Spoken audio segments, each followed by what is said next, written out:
Cam Newton podcast, his conversation with Corey Holcomb, they had something that came up that kind of struck a chord with me. They had a difference of opinion in this, and I had to bring it on the show, and y'all let us know what y'all think.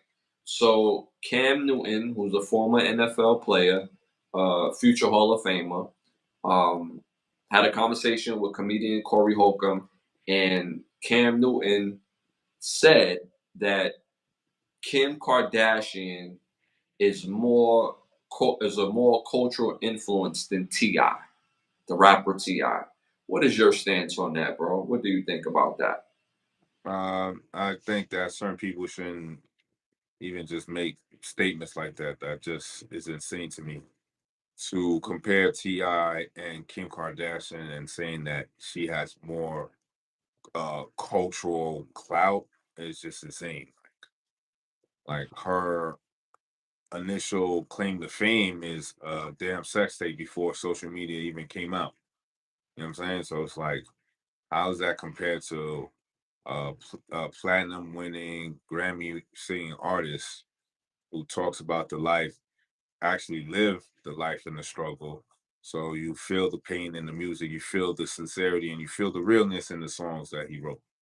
You don't feel no real shit that Kim K has got. So the fear fact that he even said that, to me is just more so clickbaity and just really more so about just sensationalism than really having a conversation between two men. You know what I'm saying? A real conversation. These are not like real conversations. You know what I'm saying? Like, first of all, y'all both sitting in a building, inside a building, which I had still on your head. That's like off rip. Your hat was supposed to been off before you even walked in the building. You know what I'm saying? Mm-hmm. Hat off in the building, in the spot. And then y'all looking like two zoot suits from the 1930s. You know what I'm saying? Like, bro, what's up with the attire, son? Like, how am I supposed to take y'all seriously when y'all dress like that? You know what I'm saying? Like, and then y'all gotta say something relevant. When you saying some shit like that on top of all that shit I just mentioned, I'm not listening to you.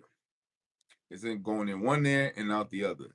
Cause Cam Newton, come on, dog. You telling me that when it was time to suit up, you know what I'm saying? That high school, senior, college game, senior night, your last time you gonna suit up with your brothers, you know what I'm saying? You Yeah. telling me right in the locker room at halftime, before you went on that field to inspire yourself, you tapped into Kim K. That's what you telling me. Right. Right. Okay. So if that's what you're telling me, that's why I'm never going to listen to you again. You know what I'm saying? Because I'm going to have to go with what you say, and that's your word. And if that's what you say, then nothing out of Cam Newton's mouth is ever going to be credible.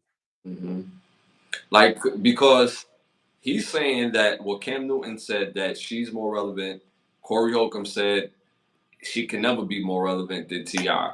And I have to agree with Corey Holcomb because at the end of the day, T.I. is who he is based off his talent and based on, again, on the stories that he's telling within. It's a talent to be able to tell your stories in music form.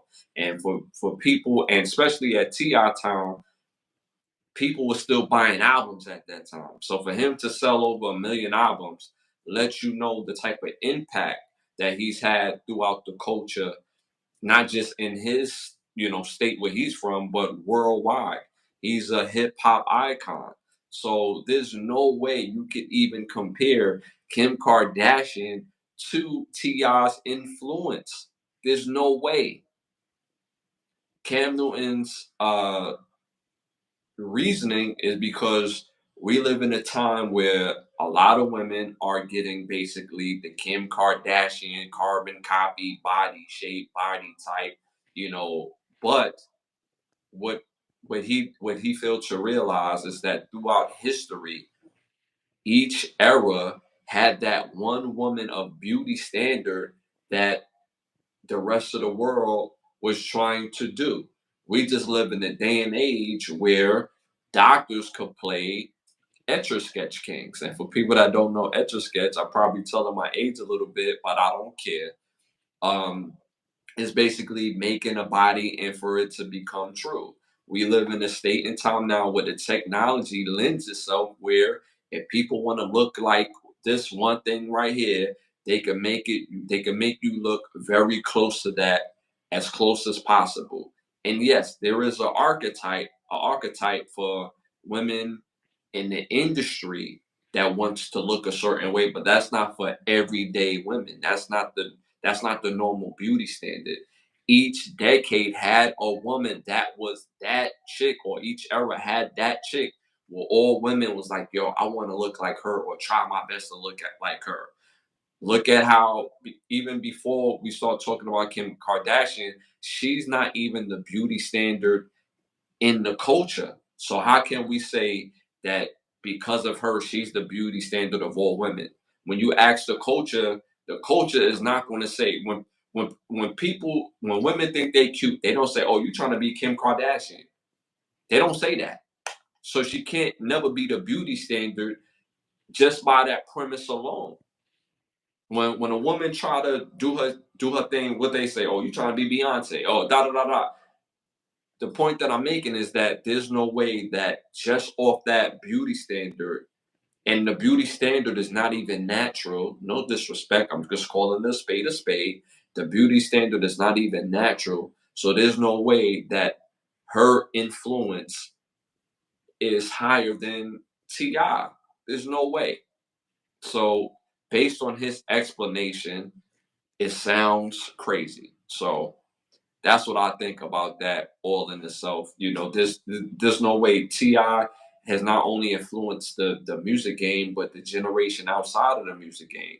Kids that was trapping and now can relate to the music and want to become rappers that change their life, want to become entrepreneurs, businessmen, changing their life. We seen Ti going from being a street rapper talking about the trap, or a trap rapper, or whatever the case how you want to call it, to being a legit entertainer and businessman outside of being an entertainer. He does business. So people talk about him transforming to being a comedian, but at the end of the day, he's a businessman. He owns his own label. He has other things that he owns outside of the music business. He's most known for being a rapper, an actor, but he's a businessman. So there's no way that somebody that built their their influence based off talent, off of somebody that hasn't. I don't even understand how you could even compare the two. So that's where I'm at with that. Cam Newton has only 20 episodes. Get it to y'all's level. We appreciate that, man. But see, the thing is, right? This is not this is not necessarily a bashing of Cam Newton. But this is open conversation. I have my view. My brother has his view. Y'all have y'all view, right?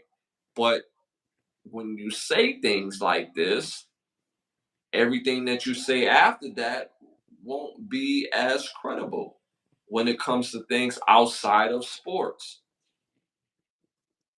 Just keeping it a buck, because that argument alone sounds crazy. It's not even something that you can argue. It's like people can have a difference of opinion, and you see things one way, you see things another way. Cool, right? But certain things is like, damn, you can't even argue that. There's no point to be made in that statement. It sounds crazy. There's nothing that Kim K has ever done that made me wanna, like, yo, da da da da. I need to find a woman that look like Kim K. Never. No, and there's no disrespect. There's no disrespect or shade to this woman, but the statement is just out of pocket, simple and plain. So, anything else you want to add to that? Nah, you said enough. I appreciate that, bro. I appreciate that, bro. Cam said that it's clicks. Yeah, I need to say something. Eight millimeter is the best Marvel Universe movie or something like that. He said 8 millimeter is the best Marvel movie. All right, y'all. Moving on to our next hot topic. Uh, yeah. So NFL